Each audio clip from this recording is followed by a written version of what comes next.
Great. Hi, everybody. I'm Chris Hoffman. I'm the IT and Operations Director in the Forum for Collaborative Research, which is part of the School of Public Health. And I'm happy to welcome you today to this talk in the Research Data Portal series. I've been very involved in the Research Data Portal since it was just an idea on paper, and have been very happy to be part of this community. I'm going to go ahead and share my screen and move into PowerPoint presentation here. Great. Let's get things open so I can maybe see chat. And while we're working through some slides, and there should be plenty of time for Q&A. And so, yeah, we're going to launch right into this. Welcome, everybody. So again, I'm going to actually be talking about complex data use agreements that we've been working on in the Forum for Collaborative Research. I think we've had other presentations in this series where Eric Geigerich and colleagues talked about data use agreements, their general structure, how to work with the Vice Chancellor Research Office and APIRA to execute those agreements. And I wanted to talk about some of the agreements we've been working with, which are not your basic agreement. They're the more complex agreements. And I'm sure many of you have also had to deal with unique situations in your negotiations around obtaining data. So this is kind of a case study. Here's what I'll be going through today. I'll talk a little bit about where I'm working now, where I've worked before on campus. I'll talk about one of our projects for which we're negotiating data use agreements. Then I'll talk about the data use agreement, the issues that we've been encountering and working on, what our current status is in terms of actually successful data use agreements and obtaining data, and a little bit on next steps, and then we should definitely have time for discussion. So again, I'm Chris Hoffman. I right now work in the School of Public Health in this group called the Forum for Collaborative Research. I'll say more about in a bit, but I actually have a long history working on campus. I mentioned that I was part of the team that built the Research Data Portal, which is a website that is supposed to be researcher facing and has information for researchers about working with data and how to work on data use agreements or data management plans, how to procure data, all sorts of topics, kind of a one-stop shop. So I was part of that team, but before that, in 2012, I actually helped launch the Research Data Management Program on campus, and that is a partnership between Research IT and the library. I also helped develop the SRDC service. That's a secure research data and compute platform, which is available to campus researchers to support their research with highly sensitive data. I also helped bring REDCap to Berkeley. And so this was all in the context of when I was Associate Director in Research IT. And after building those services, I was looking for a new opportunity, and I landed in the Forum for Collaborative Research.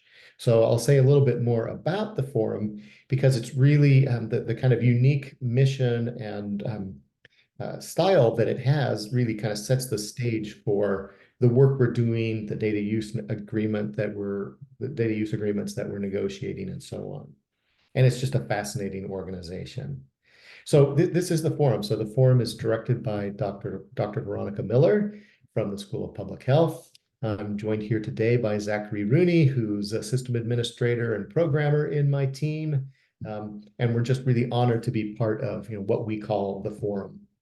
The forum, really, the goal here is to bring together these very complex networks of stakeholders who work with pharmaceutical companies, who work with the FDA, and try to get new drugs and treatments and therapeutics approved for complex diseases.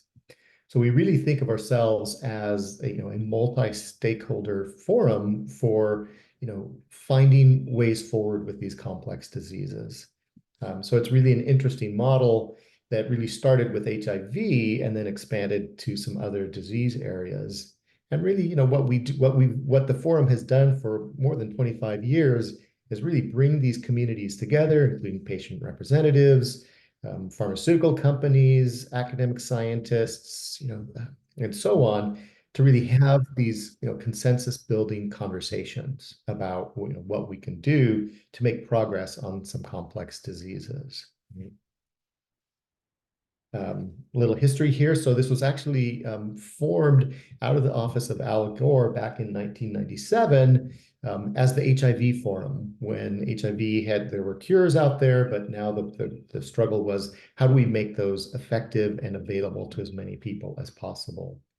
It was such an effective model that in 2007, it expanded to hepatitis C, and we now work in 7 other disease areas. And you can see this is just a screenshot from our website where we, where we kind of have a list of the different disease areas that we work in. So this is based on community demand that we have built these different communities of practice to make progress on complex diseases. Just a little more, again, because this really sets the context for what we're trying to do in the forum. We're an independent, neutral, forum where we bring people together and we make sure that all stakeholders are represented. We really focus on what the science is and use science to make decisions and reach consensus. A lot of what happens in meetings where we bring these people face to face so that we can really talk and really, set some ground rules so that we can talk safely. And these are, people who are usually competitors, right? Different pharmaceutical companies or the FDA, as the regulatory agency, patient groups who have their own perspective. And we say, let's sit down in a room and really try to figure this out. As an example, we also have a real governance model for our work. So this is from one of our forums, the Liver Forum, and you can see we have a very kind of really well-developed structure here where we have co-chairs who include our faculty director, Veronica Miller, but also, it's the usual structures. We have somebody who's an academic scientist and then somebody from a pharmaceutical company as co-chairs. Then we have representatives from regulatory agencies, not just in the US, but in Europe and even in Africa as well.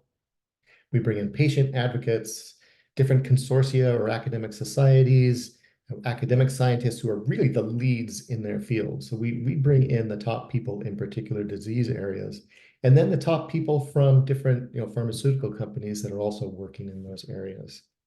This is what was so exciting to me as somebody really trying to foster good data sharing and the use of data, was that we have a structure that's based on community and an actual kind of governance structure. That was something that really excited me as an opportunity. And then this is our team. And so we bring in junior and senior scholars as research associates and project managers. I'm building out this data analysis center, which I'll say more about in a second. But we also, we do a lot in our events. We throw a very well-organized event for these people. And then we support students, and we have program advisors, often people who have either recently retired from pharmaceutical companies who come in and are advisors to us as well. So first, you'll see a series of these shout outs. So I really want to give a shout out to the Forum for Collaborative Research, the team that I'm working with, and to Berkeley Public Health, which I've just been so, it's been so wonderful to work within that school. All right, so then what I came in 15 or 16 months ago was to build something called the Data and Analysis Center, which would be this data science platform, really to support all of the different work in the forum. So the forum has been working for 25 years, building consensus, developing standards, coming up with core definitions for things, right? Defining research programs. But now what that community has really recognized is that if we bring together data under this umbrella, there's even more that we can do. So that's our mission with the Data Analysis Center. Just a picture of the team. We're actually hiring research data analysts. We're recruiting 2 positions right now and looking for a data engineer as well. So this is a very, it's a very involved effort to build the team to make progress on these areas. The DAC platform, so the infrastructure that we're using is a big part of what we're doing because we are working with highly sensitive data, and we'll say more about that in a minute. But one of the reasons that I was brought in to do this is that I had helped build out this SRDC platform on campus, Secure Research Data and Compute. And this was already, approved by campus for highly sensitive data, P4, if you're familiar with the data classification standard on campus. So I was really excited to actually take what I built and then kind of become a customer of that and a user of that environment. So we've built the DAC platform, Data Analysis Center, on top of an existing campus resource so that we don't have to manage computers and hardware and even software, right? That's managed by another team. Thank goodness. That's a huge benefit to us. And SRDC is not just hardware and software, it's also built on these partnerships with the Privacy Office, with human subjects, with the Information Security Office, the Vice Chancellor Research Office, many partners around campus who helped make this available. So that leads to my second shout out, which is really to that service, that team within Research IT and which is within Research Teaching and Learning, and to all of the partners who helped support that and make that possible. Eric, I see a hand. Hey, Chris. Curious to see if you could say something about the confidence that partners have in the forum because of your using the SRDC. Yeah, absolutely. That's a great question. So, because we start with, we can give these companies the confidence that we're treating their data right, that we're protecting their data. And again, that's a lot of that is around it's a secure environment, it's a secure enclave. Actually, only people on my team can even access the environment. So that just, addresses so many questions that they would have, from the start, right? And we're able to really, point to the SRDC website, to its security plan, that, all of these things are in place. So, and that it's also, I really like to emphasize that it's recognized by campus. This isn't just some server that I have under my desk. This is a service that was built by the campus for campus researchers. It's known and understood by human subjects, by the people in Eric's office within Apira, and it just really helps build the confidence from the beginning. Yeah, so that's a huge part of this. Right? Yeah, thank you. Great question. So then let me talk about the project for which we're building data use agreements. And this is the MASH placebo database project, and I'll unpack some of those terms right now. So one of the key disease areas that we're working on right now is what's now called metabolic dysfunction associated steatohepatitis, or MASH. And it used to be called NASH with an N. That stood for non-alcoholic steatohepatitis, and this has to do with how the liver and hepatology kind of diseases are what they're called, and how that is actually evolving over time, which is its own separate and very interesting topic. But MASH is basically sits within kind of a progression of diseases from fatty liver, metabolic dysfunction associated steatosis, through MASH, and then MASH with fibrosis, which is the formation of fibers and stiffening within the liver. And then, at the end stage, you get cirrhosis, which actually very few people recover from this disease if you have like a fully developed, liver cirrhosis. You can see here that that MASH itself is estimated to affect 1.5 to 6.5% of the global population. So it's a big health problem that's recognized within the global health community. And this has led to, and there are a number of regulatory challenges. By that I mean things that make it hard to develop and get approved drugs and treatments for MASH.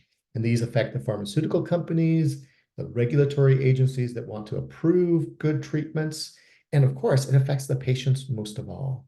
In fact, it was only 2 or 3 weeks ago that the first treatment was approved for MASH, and that's led actually to its own challenges. So first of all, it's a complicated disease. It takes a long time to fully develop, to go from that spectrum that you saw on the previous slide.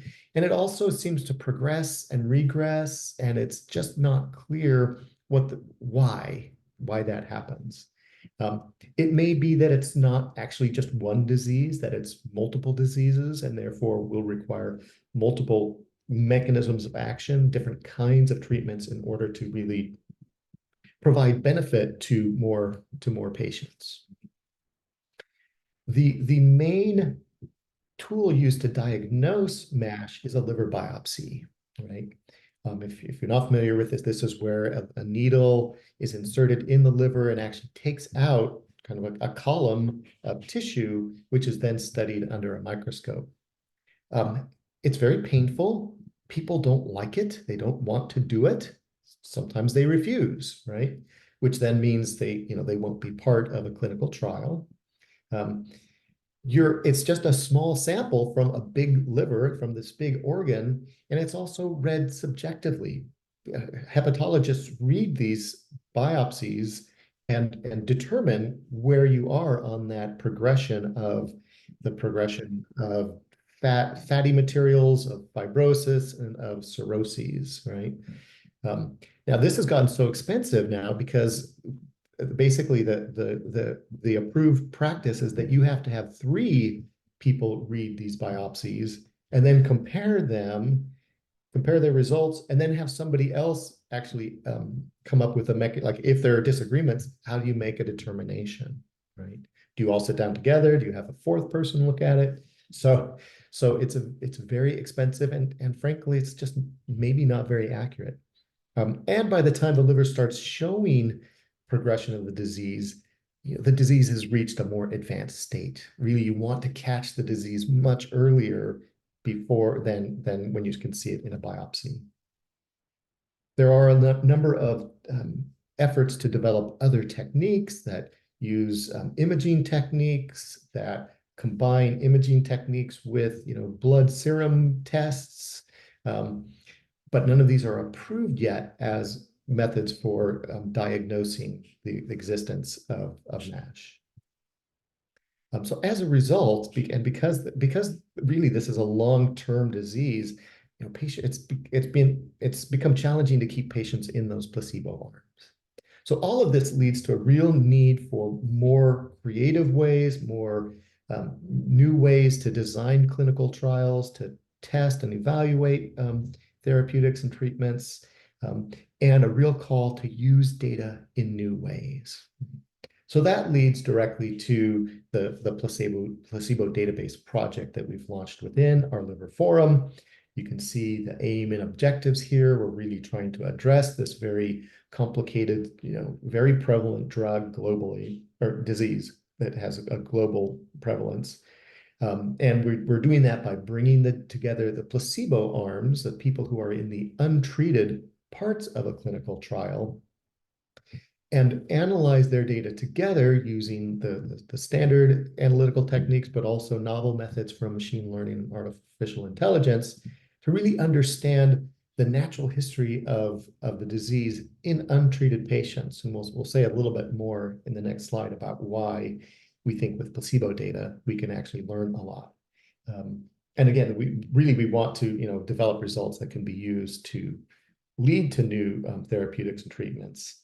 And the goal overall there, as new trials are developed, we can reduce the placebo arm, perhaps by providing an external or supplemental control in clinical trials, or even for our placebo data to be used as an external arm in future clinical trials.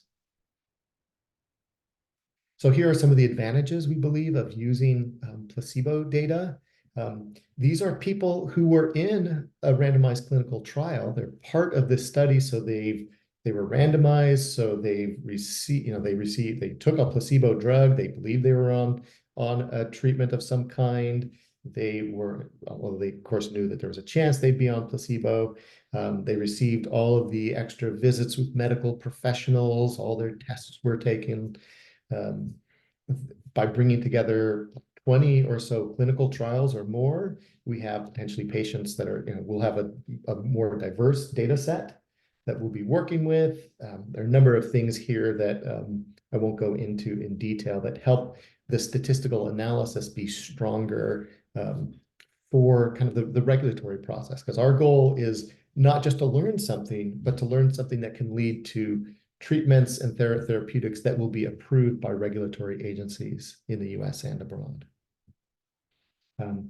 Our working group has really developed some questions here around the disease that we want to focus on, and that really understanding the disease more in a statistically relevant way is part of that. And then possibly, developing this shared placebo arm for future trials are kind of the big wins, we believe. But there are many other areas we'll be exploring. To that end, and just kind of reiterating my point about kind of the governance structure that the forum has developed, even for our project, we have a working group, which all members of the Liver Forum are invited to. We have a steering committee. All data contributors, all data providers will be part of that steering committee, help really shape how data are used. Have an executive committee and two co-chairs, just like the other forum projects.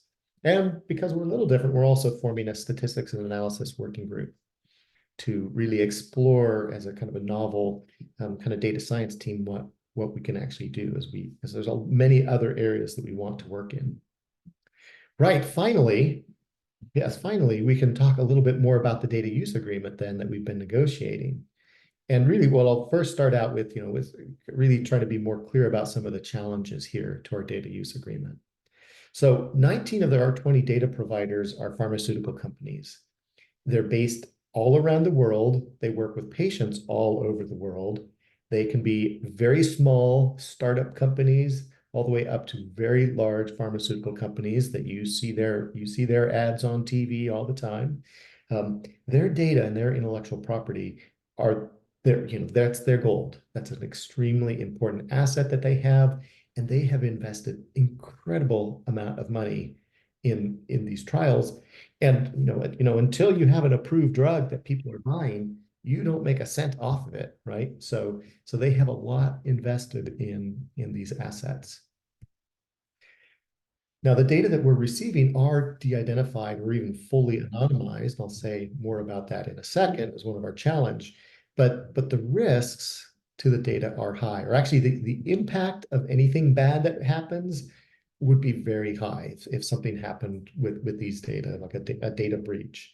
So even though technically these are de-identified data, which according to the campus are P3, that's the data classification standard, we're treating these as the most highly sensitive data possibly as P4. We're treating it like protected health information.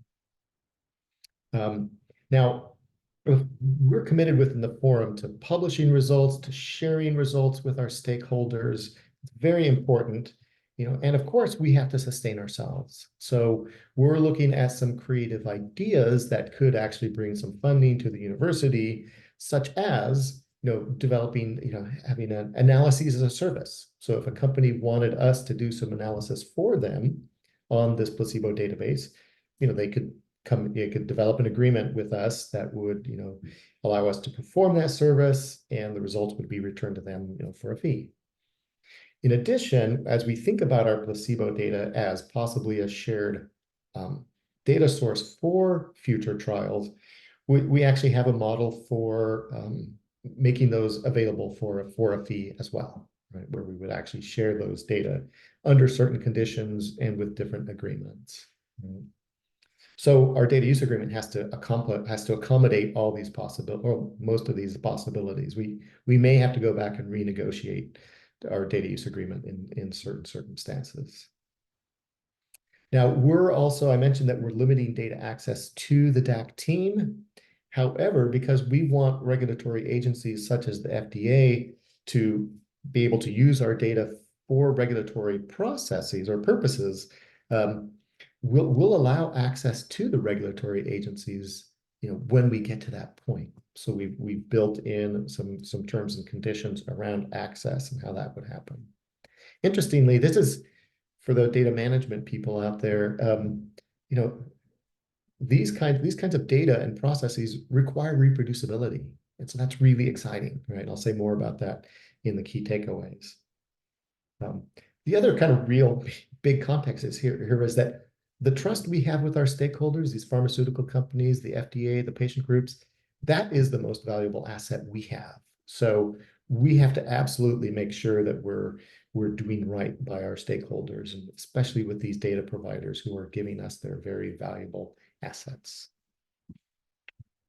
So then the agreement itself, just a little bit about how this is structured.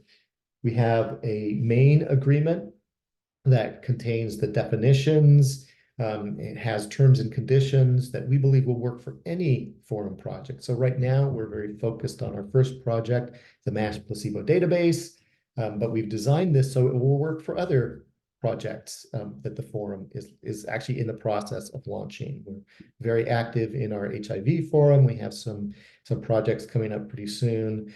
In our hepatitis B, HBV forum, we also have some projects that are in the works, kind of getting defined. So we wanted to have a template that would work, across those different disease areas. So the main agreement is kind of generic in that sense. And then Exhibit A, which is kind of an addendum to the main agreement, is a description of the data, the files that we'll receive. And this is someplace where the data provider can include any special conditions or restrictions that they want to include.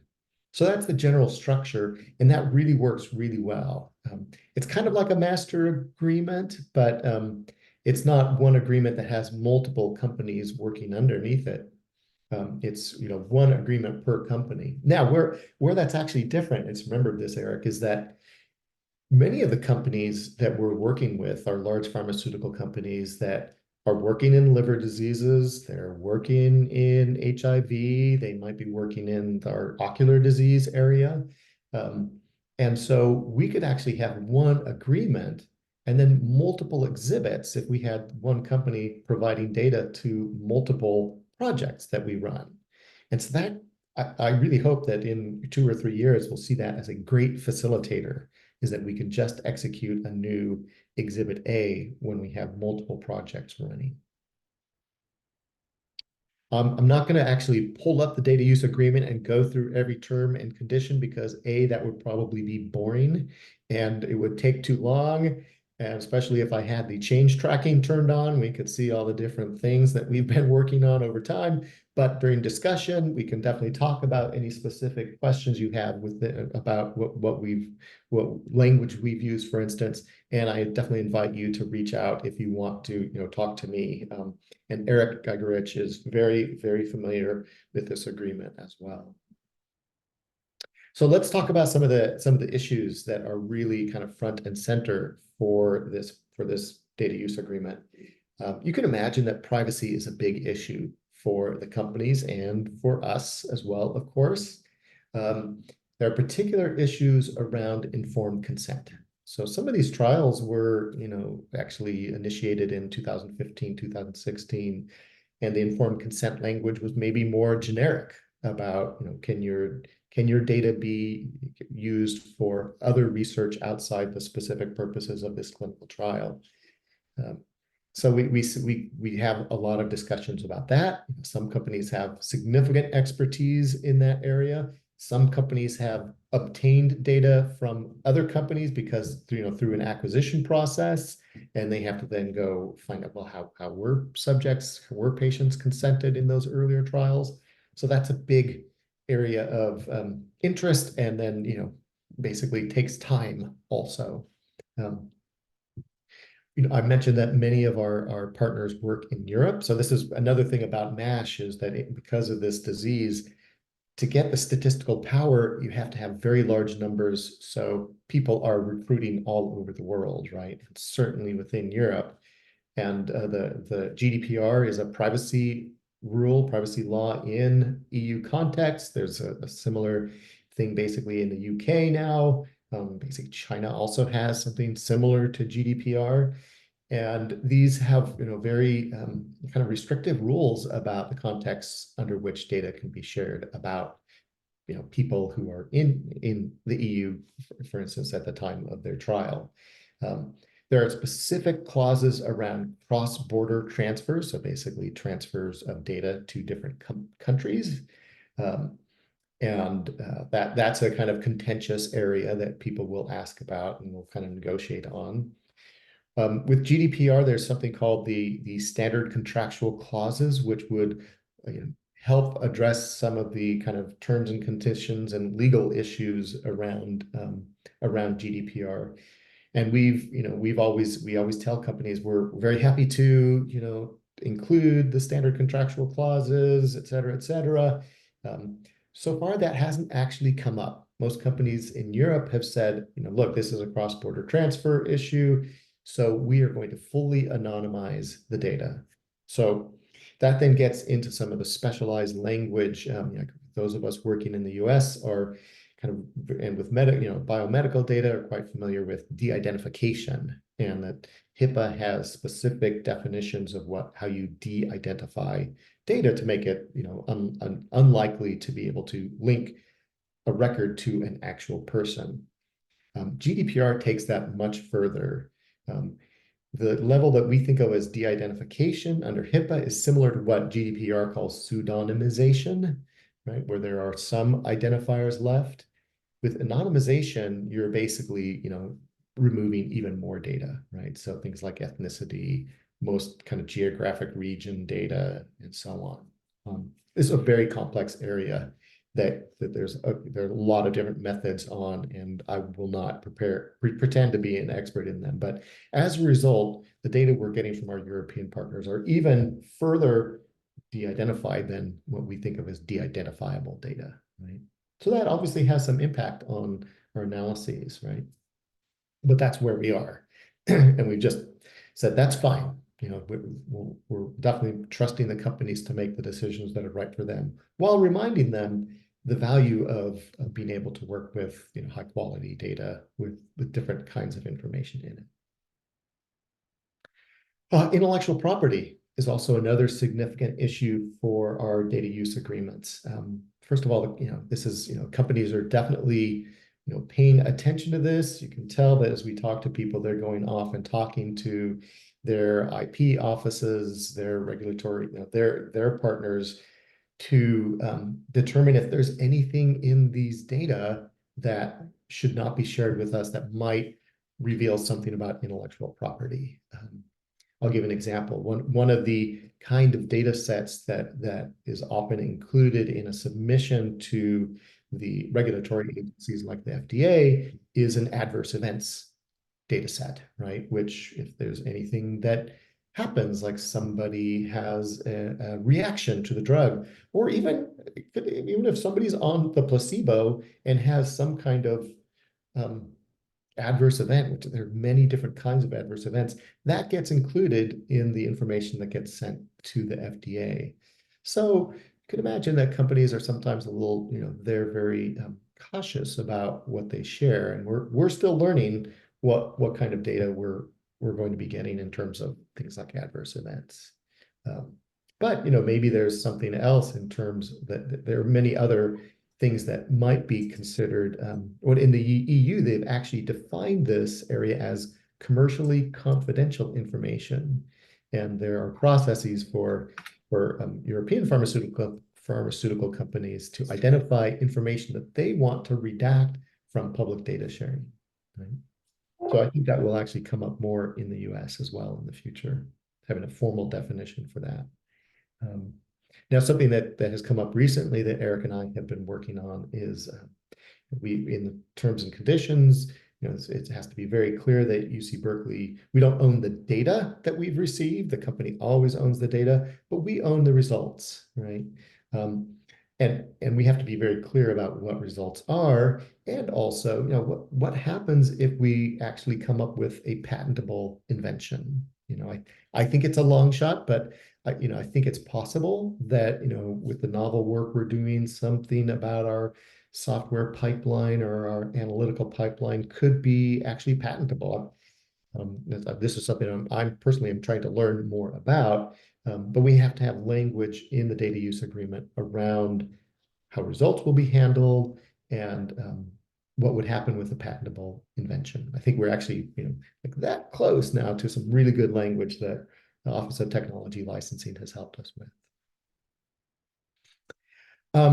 Other issues we've encountered, really kind of some broad issues around the way companies are organized, their culture, their history of, do they regularly share data now? Do they have policies around data sharing? Do they have established processes and offices that are involved in this issue? And that varies, as you can imagine. And part of this is when I think about the way that we work with these communities, for instance, in the liver form, in our MASH placebo database project, we're working with somebody who's in a pharmaceutical company, but they might be like one of the scientists who's really working on this area and more in kind of R&D, or they might be somebody who's in charge of one of their other offices that handles clinical development futures or something like this. These are very complex organizations, especially the larger ones, and have many different offices with many different parts. And in some of the larger organizations in particular, the more kind of academic scientist that we're talking to has to find who to work with and who to submit this request to and find out how those decisions are made. Smaller companies might not have those offices and that expertise, so that might actually stall them from the beginning. On the other hand, it might give them more ready access to executive decision making, right? So we might get access to leadership more quickly, right? Which could help get data more quickly. So our approach here is that we really want to learn. We really want to help where we can. I'm always offering, like, if you want me to give a presentation to your team or some of your other offices, please let us know. We always talk about that we have access to campus expertise and at the UC level as well, to issues with privacy, to the Eric's office, industry alliances, technology licensing, information security, et cetera. So we definitely brag about the area we work in, that we have this great network of experts who we can and do pull in as needed. The other thing is that we're treating this as a learning opportunity, and that what we're doing is valuable, and we're actually authoring some articles, or starting with one article on individual patient data sharing kind of challenges and solutions. So we're really we're giving back to the community. So another huge shout out to Apira, to industry alliances, and Eric in particular, who have helped us as we, each data use agreement, something new comes up. And so I'm always knocking on the door there, asking Eric, so what about this one? So thank you to all of you, much appreciated. Okay, so then where are we? Have we actually got any data? And the answer, fortunately, is yes. So we've developed kind of a pipeline model where we've invited 20 companies to contribute data, and they're in various stages of kind of negotiation, right? Where with some, it's just a conversation we've had in a conference. With some, we've actually sent the data use agreement template and had maybe an initial email conversation. Some companies are in more of an advanced negotiation state. One company is actually on the verge of signing. This is the very complex data use agreement that Eric and I are working on right now. And then we've received data from 2 companies, and also there are 5 clinical trials that are in a National Institutes for Health repository that's managed by one of the institutes, the NIDDK.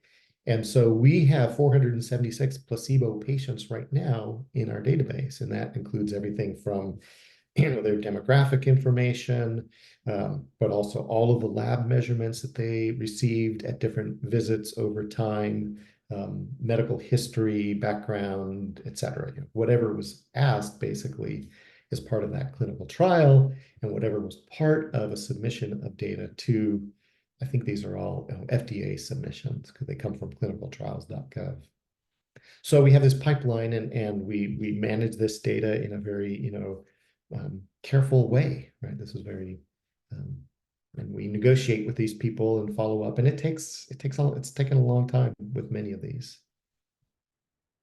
So we're really trying to also then honor those companies, and the hard work that they're doing to negotiate with us. So we actually, at our 3 weeks ago at our Liver Forum in Bethesda, Maryland, we announced the awards for the 3 organizations who our first collaborative research award for data sharing.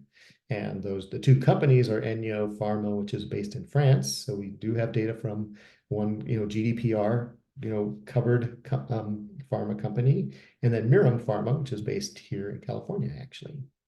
And then we also wanted to honor the NIH for maintaining this repository of data, which has given us a lot of placebo subjects as well. And we're going to be doing more of this, right? Really honoring the companies, incentivizing the other companies. If we have to make them feel embarrassed for not giving us data, whatever it takes, we want data. Just briefly here, some of the other areas that we've really spent a lot of time on and that really point to the importance of data management in this process. So this is really exciting for me as somebody who built the research data management program and really tried to incentivize other researchers to do this in a kind of pharmaceutical context with regulatory agencies. Data management is actually a requirement, right? So we've developed a real pipeline here. This is my lead data scientist, Margot Yan, developed this workflow here from acquisition through reports. And we have, templates here for documenting data, both at the table level and at the variable level. And Zach Rooney, who's on the call, helped build this out. And this comes down to naming conventions and workflows and folders and directories, all of that stuff. We're doing this in a very, way so that we can really track the provenance of the data. So some next steps. So first, get more data, right? This is really the highest priority, is for us to keep negotiating those data use agreements and get more data. Now, we do have data, so we're working with the data we have. We're doing these initial steps in the ingest workflow of documenting the data, exploring the data in advance of cleaning and merging, so that we have data sets that we can actually analyze together across different clinical trials. We're working with our working group, our steering committee, executive committee, and co-chairs to develop the research questions that we want to ask of these combined data. And at our most recent Liver Forum meeting in Bethesda, we had representatives from the FDA there, and they really encouraged us to set up actually some formal conversations with them around how placebo data from a clinical trial could be recognized as a supplemental or external control in regulatory contexts or processes. So our director, Veronica, is meeting with one of the FDA directors later this month to get that process launched. That's really exciting because it will only work if the FDA accepts it, right? We're drafting this paper on sharing clinical trial data for individual patients. We're actually looking to publish that in BMJ, British Medicine Journal. And we're getting ready for projects in some of our other disease areas as well. So, key takeaways. Complex data use agreements, they are hard. They take time, but it is possible, right? And we've got a great team here at Berkeley to help with this.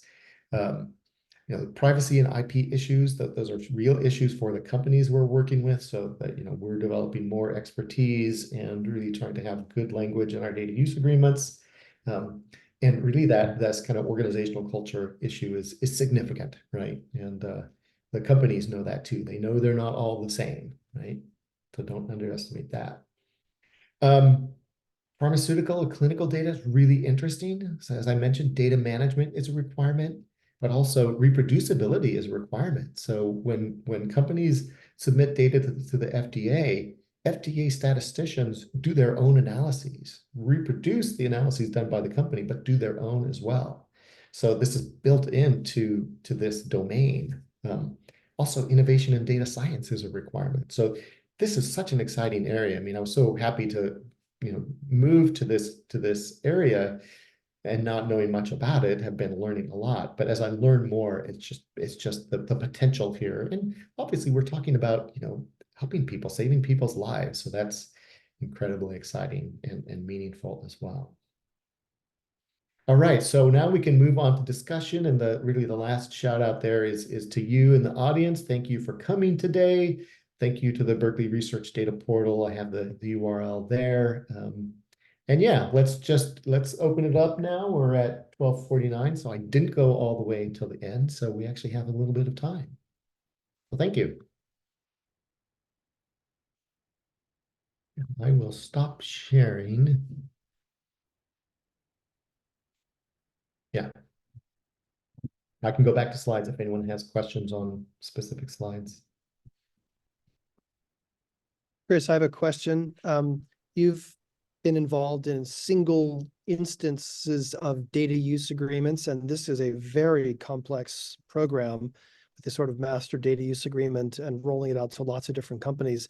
What's the difference in your experience between a one-off and doing something very complex like this? Yeah, well, partly it's, when I think, that's a great question, Eric. Thank you. When I think about it, we tried to, I mean, there's actually a really long history here, and there was a data use agreement template developed, say, 3 years ago. But it was really developed when the business model for what we're doing was not understood, right? We and when I came in and looked at, started talking with Veronica Miller and the team, recognized that, oh, we need a different data use agreement in a number of different ways, because what we want to do with the data is actually, kind of significantly different. So really understanding the business model was important, because we wanted a business model and an agreement template to work, kind of, align with our principles and our approaches. And then also over time, as we've really had to adopt the agreement as we've negotiated with different partners, right? And so we really think of it as an evolving template. It improves with every company that we talk to. And so each agreement ends up being unique, right? But it informs the next agreement. But what would you say, Eric? How would you answer that? It's really tough in a way when you don't have, if you have a single agreement, it's kind of, you know what you're dealing with, maybe one company, but to roll something out and then have a lot of different companies have a look at it and get back to you, each one with very different interests and needs and concerns, and you address one, and then how do you harmonize that across all the others? I mean, it's not a simple thing to roll out something to 20 companies and then get all their feedback. But it's also a tremendous learning experience to see what is important for different companies according to their business models and their science areas, and also their jurisdictions, what laws they're subject to, and privacy and protection and so on. But it's utterly fascinating. Yeah, it has been. It has been. Thank you. Yeah. Great. Well, now that I stopped sharing, I can see some of the people who've joined. So thank you. I meant to do a shout out to CTML as well. Christina, thanks for joining us. They're a group within the School of Public Health that we partner with very closely as well. Yeah. So thank you, Christina, for joining. Yes, Christina. Hi there. Thank you for the shout out. I just had a quick question for you and Eric, but beforehand, just thank you for this presentation. I also see that Eric answered my question, but I was just basically wondering if there's a base DUA template, since you mentioned how the one 3 years ago is more business related, and is there one that is kind of curtailed more for our general needs? Yes. In some sense, we have templates for all kinds of things. In some sense, each one probably gets negotiated because of the people you're working with and what the unique needs are. So that's part of what our office does is help listen to what the data provider is interested in and needs, and then we tailor it. But yes, I can send you a data use agreement template that is sort of general purpose. That's great. Thank you so much again. And we did start with that one and then basically built on things and did some reorganization. So Christina, we could definitely sit down and I can give you a close-up tour. That'd be fantastic. Thank you again.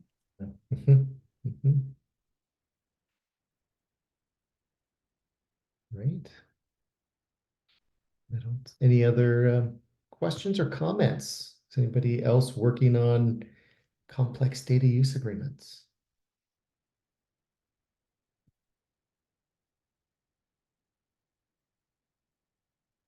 Okay, I'm just going to drop my email address into chat.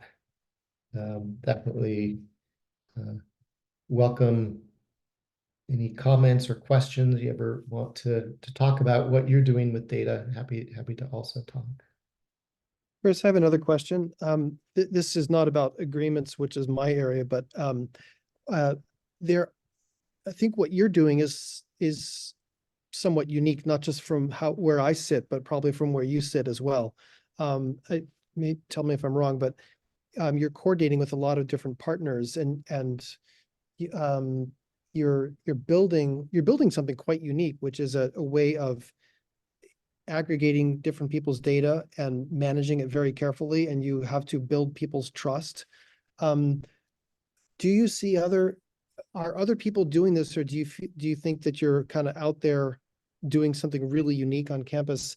And what are some of the issues you face with I guess with other university groups in what you're doing, and also with industry partners who might be saying, say what? You want us to give you our data to do what, and to put it with who else's data? Yeah. That requires a lot of trust, I think, and a lot of, sort of building of confidence with partners. Yeah.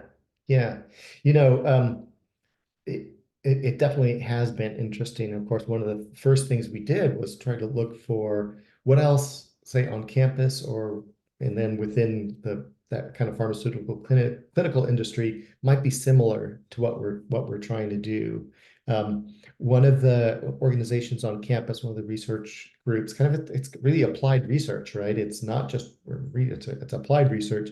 One of the groups that I was familiar with that has a somewhat similar model is the California Policy Lab, which is in IRLE, and they're bringing together data primarily from government agencies in the state of California, but bringing it together into a platform where they then have a team of analysts doing research. So they've had to come up with master agreements but then find ways to bring together data to perform certain kinds of analyses.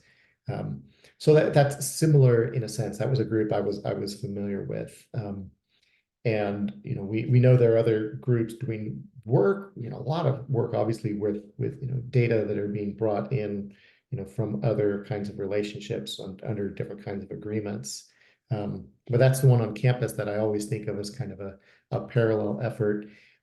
Within kind of pharmaceutical and clinical areas, this is actually something we're writing about in the paper that we're developing.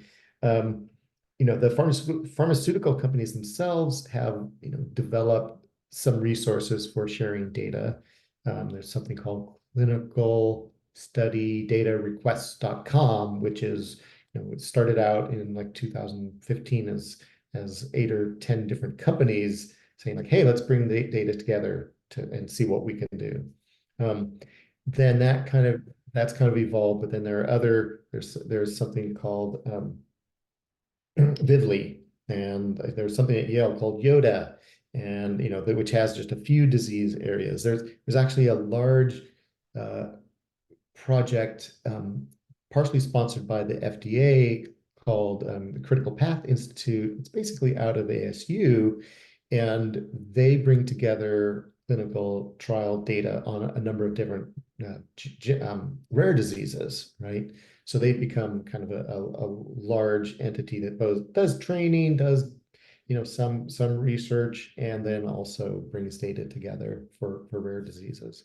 So there are a few of these things out there, but we're a little bit different, and there aren't a lot of them, right? That's definitely the case. But if people know of anything, we always discover things. So if you know something, please let me know.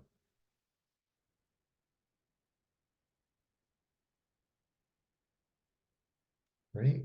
Well, we're 2 minutes before the hour, so I really want to thank people for listening. And yeah, again, please do reach out if you have questions. I'd love to chat. Great to see some familiar faces also. Thank you.